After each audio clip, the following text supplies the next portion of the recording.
रसिको, आता आपण पाहणार आहोत चरस स्वभावामधली तिसरी रास आणि राशीक्रमानुसार सातवी रास सातवी रास म्हणजे 4 आणि 3 सातवी रास लिब्रा म्हणजे तूळ रास. तूळ रास आहे या राशीचं चिन्ह आहे तराजू. त्यामुळे यांच्याबद्दल मी माझ्या स्वभाव राशीच्या कार्यक्रमात मी सांगतो की प्रत्येक गोष्ट तोलून मापून करणारी, स्वार्थाला थोडाही धक्का लागू न देणारी, समतोलपणाचा आव आणणारी, व्यापारी, व्यवहारी, व्यावसायिक रास म्हणजे तूळ रास. तूळ रास ही जी रास आहे या राशीचे आपण पहिल्यांदा कोणते गुण आहेत, त्याचे स्ट्रॉंग पॉइंट्स कोणते ते बघूया, म्हणजे आपल्याला जास्त सोपं जाईल. तूळ राशीचं सगळ्यात मोठं स्ट्रॉंग पॉइंट म्हणजे उच्च अभिरुची. ही माणसं ज्यांना चांगल्या चांगल्या गोष्टी खूप आवडतात, कारण का ही रास बुद्धिमान सुद्धा आहे बरं का, वायू तत्वाची रास आहे. त्या उच्च अभिरुची आणि दुसरं म्हणजे व्यावसायिक दृष्टिकोन म्हणजे प्रोफेशनल अप्रोच या राशीकडे खूप चांगला असतो आणि यामुळंच या लोकांची जीवनामध्ये प्रचंड प्रगती होते. प्रोफेशनल अप्रोच असल्यामुळं ही माणसं जीवनामध्ये अनेकदा संधीचा योग्य फायदा घेतात आणि आपली प्रगती करून घेतात, जोखीम घेतात, ज्याला रिस्क म्हणलं जातं ते रिस्क घेतात, पण ही माणसं त्यामुळं पुढं जातात. यांचा दोष कोणते आहेत तेही आपण पाहिले पाहिजेत. ते म्हणजे ही माणसं ज्यामुळे संधीचा फायदा घेतात, त्यामुळे इतरांना ही माणसं संधी साधू वाटतात. त्या दोघाही मित्रांना सारखी संधी येते, तुळवाला लगेच पुढं होतो, आपली संधीचा फायदा घेतो, त्यात दुसरा मित्र त्याला संधी साधू म्हणू शकतो. दुसरं म्हणजे यांचा हिशेबी वृत्ती जी आहे ती अतिशय हिशेबी वृत्ती आहे. माझ्या ओळखीत एक ग्रस्त होते की ते आपल्या मुलांकडून सुद्धा सांगायचे की 11वी पर्यंत तुमचं शिक्षण हे मी करणार आहे, 11वी नंतर जे शिक्षण आहे ते तुम्ही मला ते पैसे परत करायचे, शिक्षण मी तुमचं करणार पण तुमचा शिक्षणाचा खर्च तुम्ही मला द्यायचा, कारण का मला पेन्शन नाही. म्हणजे यांचा हा व्यावहारिकपणा, आता याबद्दल काहीच वाद नाही, पण हिशेबी वृत्ती जी आहे तो थोडासा भाग या राशीकडे थोडासा जास्त असतो. तूळ राशीने कोणता व्यवसाय करावा, आता मी सांगितलं ना, ही व्यापारी, व्यवहारी आणि व्यावसायिक रास आहे, हे डोक्यात ठेवा. म्हणजे तुम्हाला पुढलं लक्षात येईल की हे उत्तम सल्ला म्हणजे व्यवसाय कोणता करावा, तर फोटोग्राफी. म्हणजे अनेक फोटोग्राफर म्हणतात सौंदर्यदृष्टी जी आहे ना, ती सौंदर्यदृष्टी शुक्राकडून आलेली आहे आणि शुक्र हा सौंदर्याचा कारक आहे, सौंदर्यदृष्टी असणारा ग्रह आहे. त्या फोटोग्राफी आहे, रत्नपारखी आहेत ही माणसं. म्हणजे हिरे रत्नच्या संदर्भातला जो डायमंड्स तो व्यवसाय यांना लाभदायक ठरतो. हिऱ्यांना पैलू पाडणारे जे कर्मचारी असतात ते खूप अवघड काम असतं आणि पण महत्वाचं असतं. ते काम यांना ज्यांच्या वाटेला येतं. रंगाचे कारखानदार, हा शुक्र हा ग्रह रंगीत आहे आणि म्हणून रंगीत आहे म्हणजे रंगीन संगीन आहे, रंगीला आणि रसिला असा हा ग्रह आहे. तेव्हा रंग कारखानदार, न्यायालयामध्ये का तर तूळ राशी समतोल भासणारी राशी आहे, समतोल नाहीये पण ती भासते तशी, आणि त्यामुळे तराजू त्यांचं चिन्ह केलेलं आहे. त्यामुळे न्यायालयामध्ये ही माणसं असतात. पुढं किराणा मालाचे ठोक व्यापारी, अगदी परत माझा कार्यक्रम झाला कारणला किराणा मालाच्या व्यापाऱ्यांसमोर, आणि त्याला ही गोष्ट अधिक प्रकर्षाने जाणवली की किराणा मालाचे ठोक व्यापारी एक तर तूळ राशीचे असतात किंवा जास्त करून कन्या राशीचे असतात. पुढलं म्हणजे विवाह मंडळ. विवाह मंडळ का, तर शुक्र हा विवाहाचा कारक आहे आणि त्यामुळे ही जे मोठमोठे विवाह मंडळी जी असतात की ज्याच्यावरून आजकाल तर तो फार मोठा व्यवसाय झालेला आहे विवाह मंडळांचा, कारण का हल्ली पूर्वीसारखं कोणी एकमेकांना ओळखीने स्थळ सांगत नाही आणि त्यामुळे लोकांना त्या मंडळांवर अवलंबून राहायला लागतं. तर विवाह मंडळाचा हा जो व्यवसाय आहे हा सुद्धा मोठ्या प्रमाणावर आजकाल फोफावला आहे आणि त्यामुळे विवाह मंडळाची कामं सुद्धा या लोकांनी करायला हरकत नाही. पुढलं म्हणजे या राशीच्या लोकांनी नाट्यक्षेत्र, कारण अभिनयाचा भाग यांच्याकडे आहे. का व्यापारी हा एक दुसऱ्या प्रकारे काय असतो, नाटकीच असतो. तो तुमच्या समोर किती त्याकडे पैसा असू दे, तो दाखवतो की मी अतिशय गरीब आहे, हे नाटकच असतं त्याचं.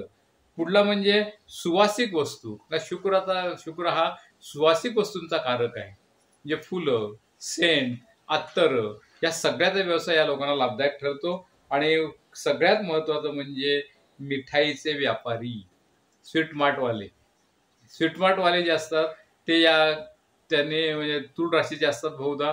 का गोड बोलणं, जसं गोड विक्री करतात तसं गोड बोलून आपला माल ही विकणारी माणसं असतात. मग एक लक्षात ठेवा, ज्योतिषशास्त्रामागं लॉजिक आहे आणि या प्रत्येक गोष्टीच्या मागं लॉजिक तुम्हाला दिसून येईल. आता आपण बघणार आहोत की त्यांचे स्वभाव, आपण गुण पाहिले आणि त्याचे दोष पण पाहिले. आता आपण त्यांचे एकंदर स्वभाव वैशिष्ट्य बघूया. ते म्हणजे ही माणसं उत्तम सल्लागार असतात, दुसरं, तूळ राशी माणसं जोखीम घेतात, रिस्क घेतात, व्यापारी असतात, व्यवहारी असतात आणि शुक्र हा पैशाचा कारक आहे. त्यामुळे तूळ राशी माणसं तुम्हाला क्वचितच गरीब सापडतील. नीट लक्षात घ्या मी काय म्हणतो ते. ज्याप्रमाणे म्हणतात की टकलू माणसं, एखादाच टकलू मनुष्य गरीब असतो, बाकी सगळे श्रीमंत असतात. ते तूळ राशीबद्दल सुद्धा म्हणतात की तूळ राशी माणसं ही आर्थिकदृष्ट्या चांगली असतात. पुढं त्यांच्यामध्ये जुगारी प्रवृत्ती असते. म्हणजे जुगारी प्रवृत्ती म्हणजे रिस्क घेणं, जोखीम घेणं हा स्वभाग या राशीकडे आणि म्हणून माणसं व्यापारी असतात. आता बाकीचे लोक नोकरी करतात, कारण नोकरीमध्ये काही रिस्क नाहीये, व्यापारामध्ये रिस्क आहे. त्या जोखीम प्रवृत्तीची ही माणसं असतात, जुगारी प्रवृत्तीची ही माणसं असतात, भपकेबाज असतात. भपकेबाज म्हणजे काय, तर दुसऱ्याला आपल्याकडे आकर्षित करायचं, म्हणजे लोकांसमोर भपका केला पाहिजे. तुमच्या दुकानाला जर भपका असेल तर लोक तुमच्या दुकानात येतील. त्यानंतर ही माणसं व्यवहार चतुर असतात. मगाशी आपण पाहिलं की संधीचा फायदा घेणारी असतं.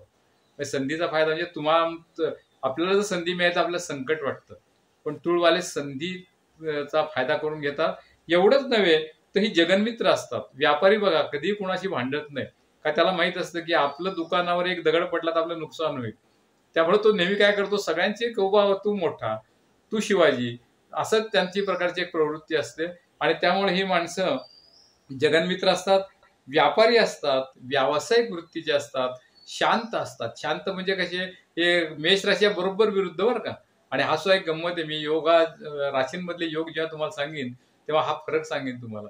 मेष रास नेमकी उतावळी आहे आणि त्याच्या बरोबर ही रास आहे, शांत आहे.